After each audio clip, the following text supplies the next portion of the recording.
Hi guys, welcome back to my channel for part 2 of my 2017 favorites.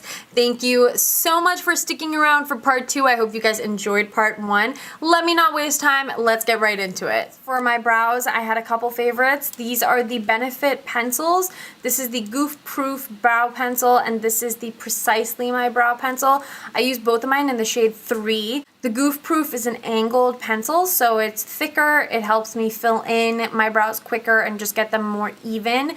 And then the Precisely is just the really thin point to create little hairs and kind of detail work in your brows. This here is the Brow Quickie from Too Faced. It's basically a tinted fiber brow gel, so it is going to add some color, it's going to add definition, it's going to set your brows, but the little fibers in it are going to kind of attach to your natural brow hair to give you more of a fuller, thicker brow. So for people who have sparser brows and want that thicker, furrier looking brow, this is going to be a great product. And then my favorite clear brow gel is the 24-hour brow setter from Benefit. It's just the only clear brow gel from Benefit. This is a little mini size. The formula of the gel is great, but it's really the brush that I love. So it's a completely flattened, super thin brush with longer bristles on one side and shorter bristles on the other side.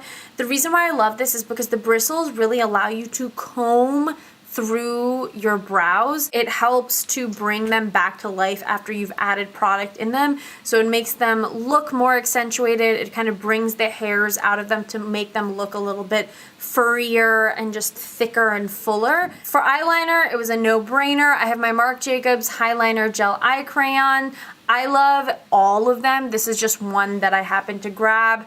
I believe this is in the shade Rococo. They are incredibly creamy, super pigmented. They are automatic, so they just twist up. And once they set, they do not budge. These are the only eyeliners that actually will stay in my waterline tight line without dripping or leaking down.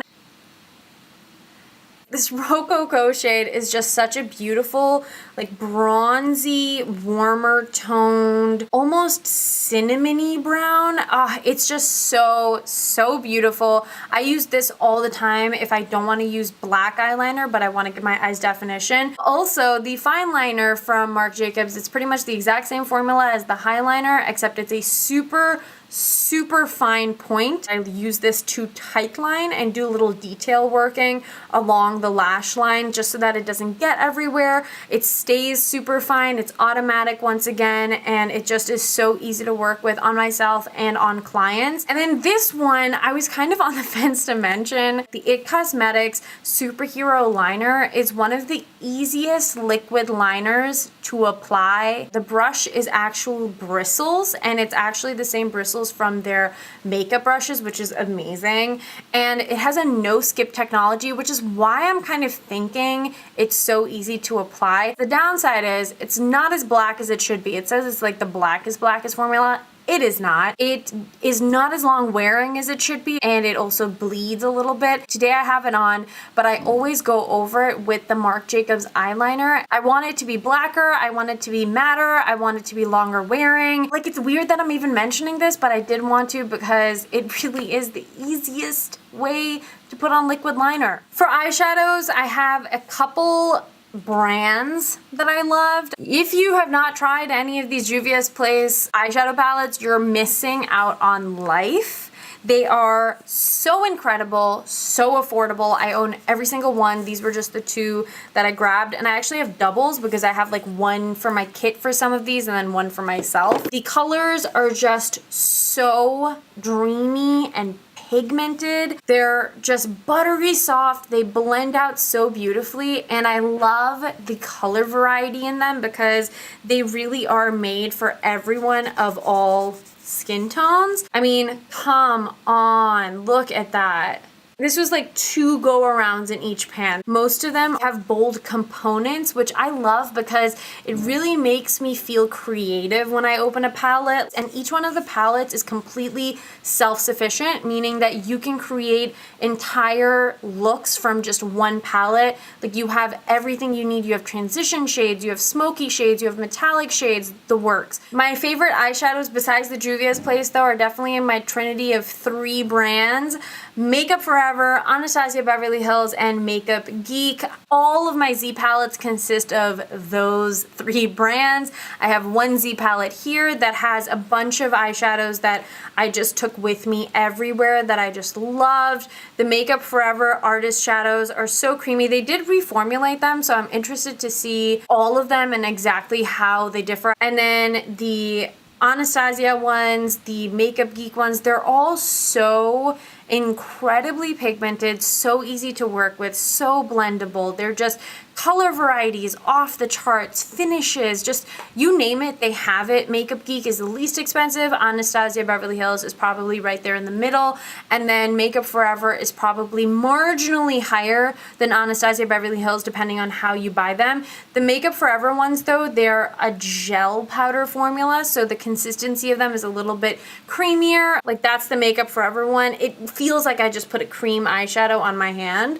This was probably a bad set of shadows to swatch for you guys because they're all like my skin tone kind of, but there are just a couple of them because there's no way I could sit here and swatch everything for you in this video. Z palette's got to be a favorite like for life. But here's another little Z palette of some Makeup Forever, which you can tell because they're massive, and then some Anastasia, some Makeup Geek. This is Makeup Geek Corrupt, my favorite black eyeshadow. And then this palette is one of my favorites because I consolidated, not all, but a ton of like the metallic foil finished shades from Anastasia and Makeup Geek, and just like, doesn't that give you happiness? That gives me a lot of happiness. So those are 5 of the Makeup Geek and Anastasia ones, and there are the swatches on my hand. Mascara, you guys already know, Lancome Cils Booster XL Primer, the best. It does it all. It primes, it conditions, it promotes growth, but it also makes every single mascara you put on top of it look 5 kajillion times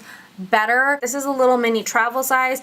Goes on completely white, but it dries pretty much clear. I like to put it on like I'm putting on mascara, really get the coats going, layer it up, and then I like to let it dry about like halfway-ish and then put mascara on so that the mascara really feels like it has something to grab onto. I do not wear mascara without that, and that's for like going on like 10 years now. For mascara, my all-time favorite is of course Benefit Rollerlash. This is a little mini of the Rollerlash. It has a patented formula that lifts and curls your lashes the way a lash curler is supposed to, but without the use of a lash curler. It also has vitamin B5 in it. Benefit in general is non-comedogenic, fragrance-free, dermatologist tested, ophthalmologist tested, and I believe cruelty-free. The formula doesn't flake on me. It doesn't bleed on me. The brush is amazing because it's a plastic wand, but it's kind of curved. The longer bristles on the top really allow me to push and comb through my lashes, and the smaller bristles on the bottom just fit perfectly into my eye so that I can really comb through, and it looks like I have lash extensions on my lower lashes when I really go to town with this.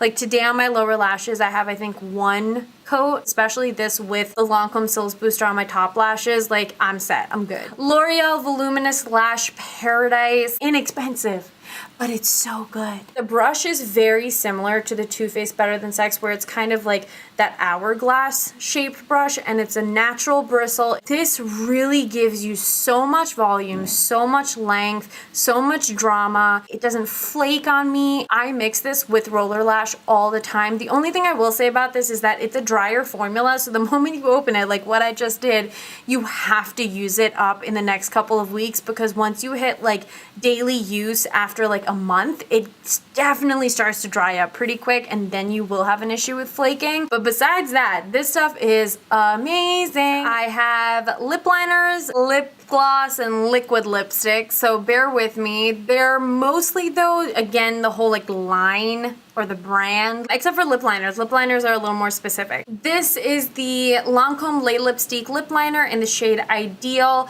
This is one of my go-to nude lip liners that I know will work with any makeup, any outfit, any hair color. You know, that's a thing for me. On one side you have a little brush, and then on the other side you have the goods. Ideal is this perfect mauvey pink brown toasted color. These lip liners are so creamy, they're so pigmented, they're incredibly long wearing but also very comfortable on the lip. The next one is from Urban Decay. This is their 24/7 lip liner in the shade Liar. Urban Decay lip liners are one of my all-time favorite lip liners. So creamy, so pigmented, so long wearing, so comfortable on the lips, and if you eat something that maybe has like oil in it, it really naturally fades. A little bit warmer than Ideal, but definitely still in that mauve nude family, deeper burnt kind of brownie pink. This here is good old Whirl from MAC. This has been a favorite for several years now. Whirl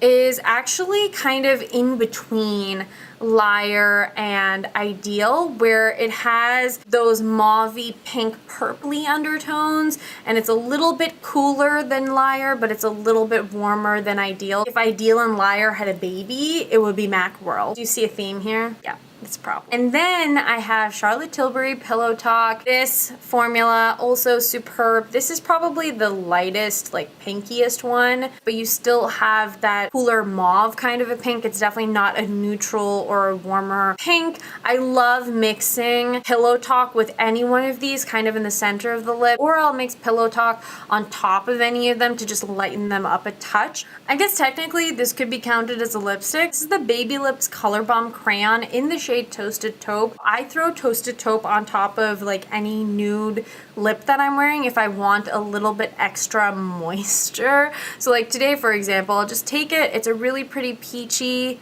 kind of nude. I just run it over. It barely changes the nudes that I use generally, but it just adds that hydration without just using a lip balm. So it adds a little something. For liquid lipsticks, I had 4 brands that stood out in 2017.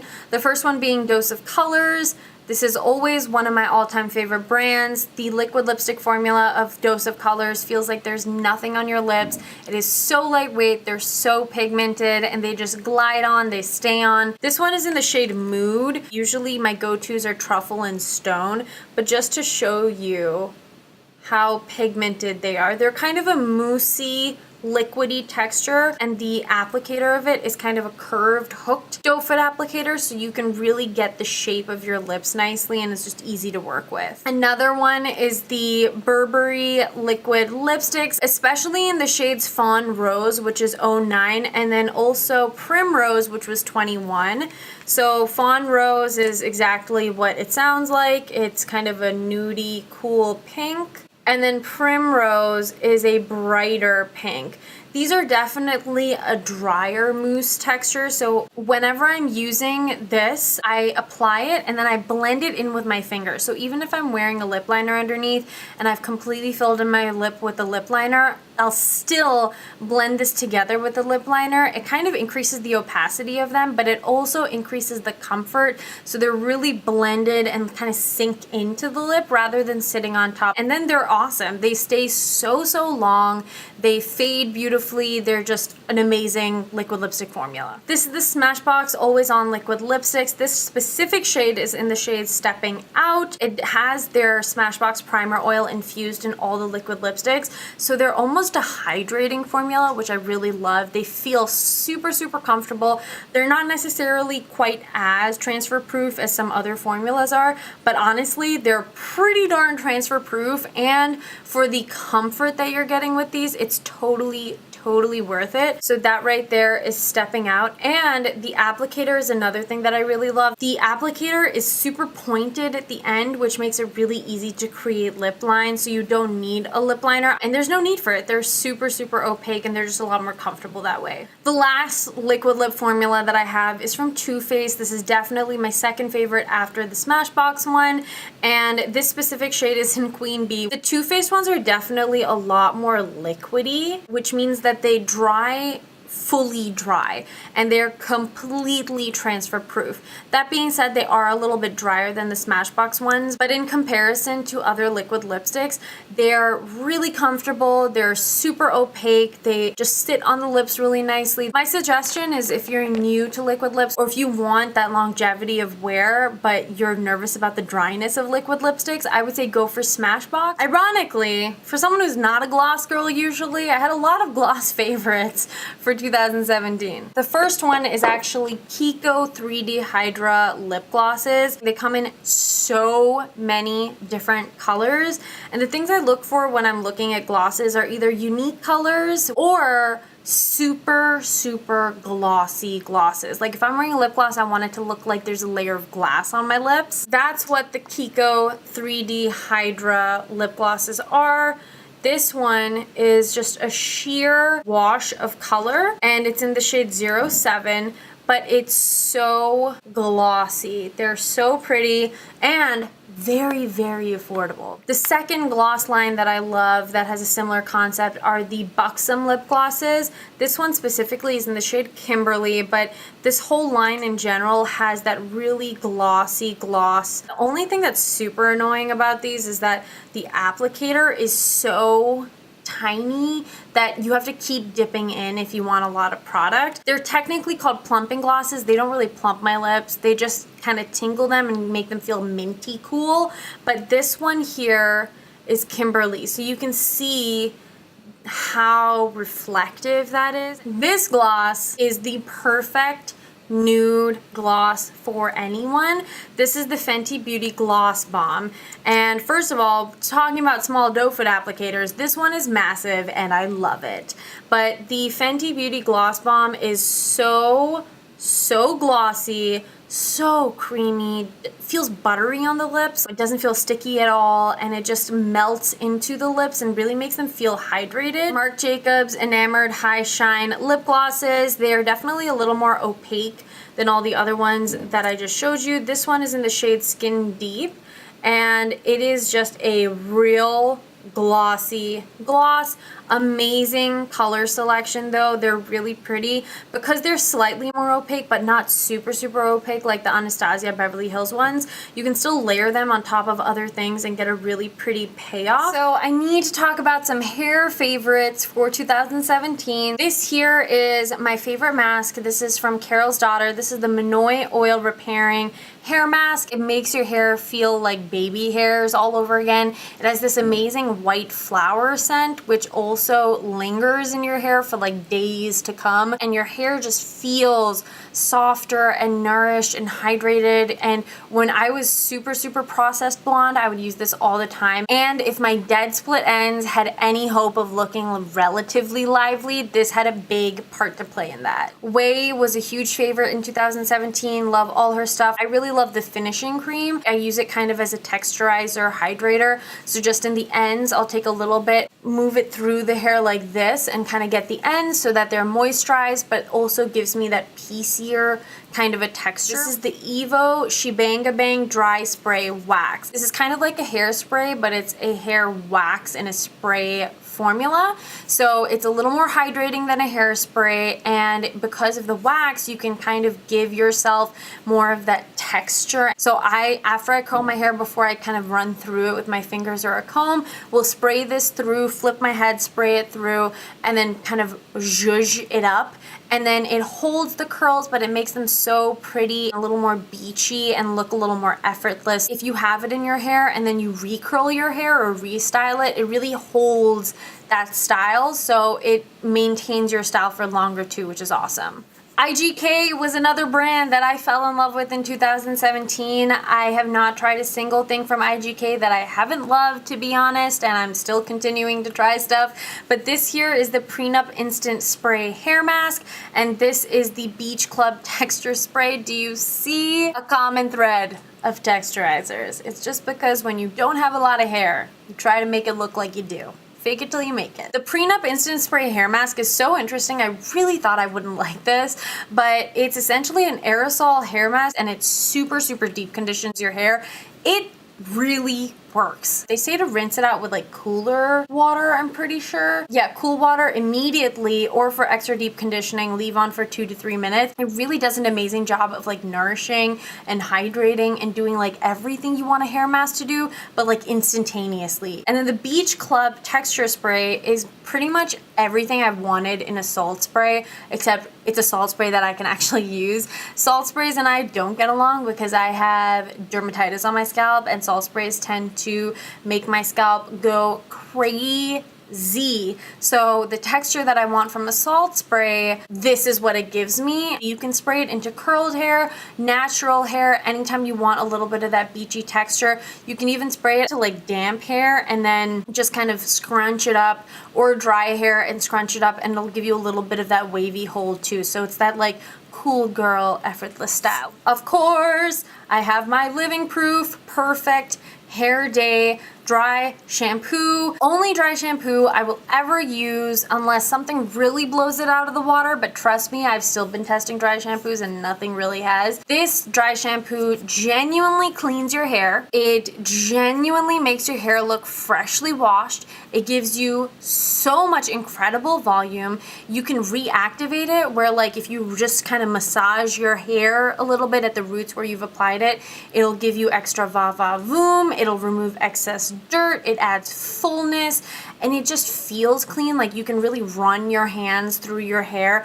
and it doesn't kind of like get stuck. You also don't get that residue on your scalp the way I did like with Batiste and other ones where it's just like buildup of the powders and product. Heads up though, if you do not leave it in your hair for more than 30 seconds before you like shake it out, you won't get what you want. So just so you guys know, it does spray out white, but you get absolutely no white residue after you've shaken it out. My roots have always been super, super dark.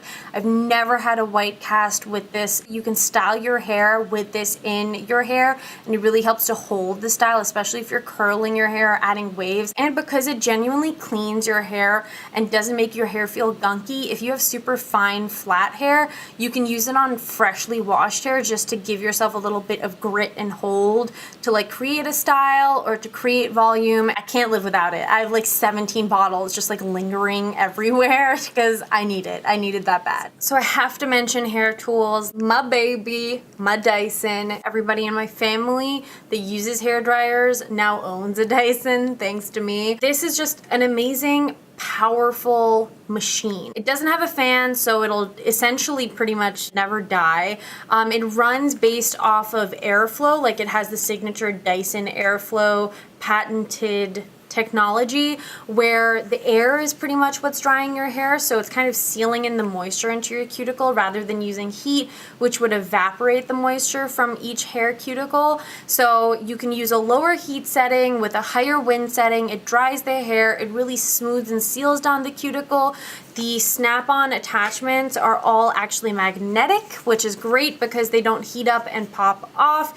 And because of the serious airflow, you can actually rough dry your hair without a magnetic cap and it won't create frizz or cause damage to the hair. The actual hair dryer is so lightweight, so it's really easy to be just all over your head. It comes with a diffuser and a wider nozzle, and the coolest thing about it is that it actually measures the heat setting and it regulates it. So most heat styling tools, when we set them at a certain heat level, if you keep it on for long enough, it will eventually surpass that heat level 9 times out of 10. This will not surpass that level 1, level 2, or level 3 heat setting, so you're not putting more heat into your hair than you are expecting to. I have everyone addicted to it and I'm really proud of it, so Dyson, if you want to sponsor me, shout out to Dyson. But I really think it's well worth it, and it's definitely an investment, but one hair dryer for the rest of your life. It's awesome. It's worth it. The last favorite of 2017 that I wanted to mention is something that I've wanted to mention in every single favorites video and I always forget, but it is part of my every single day, and that is Audible. This is not sponsored. I do not have a link.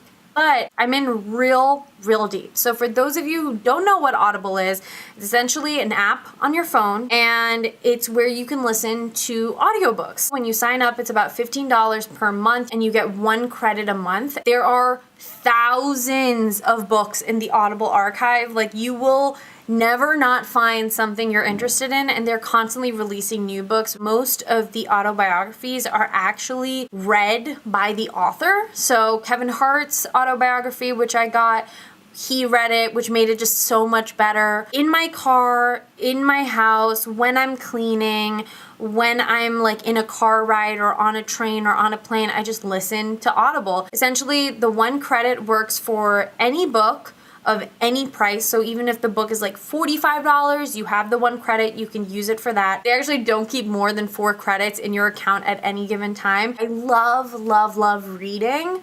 So having Audible is just a cool way to like get to books that I've been wanting to get to, but in a more realistic fashion. I still buy books, I still read books, but I listen to Audible way more than I actually take the time to like sit and read. Love it. It's like my favorite form of entertainment. That's a final wrap on my 2017 favorites. I hope you guys enjoyed both parts of this favorites this year. If you missed part 1 of my 2017 favorites, check the info box down below. It should be linked right there for you. But in the comments, please let me know what your favorites of 2017 were. And also, if there's anything specific you're looking forward to in 2018, let me know, because I'm curious / nosy. But until my next video, thank you guys as always so much for tuning in, and I'll catch you soon. Bye!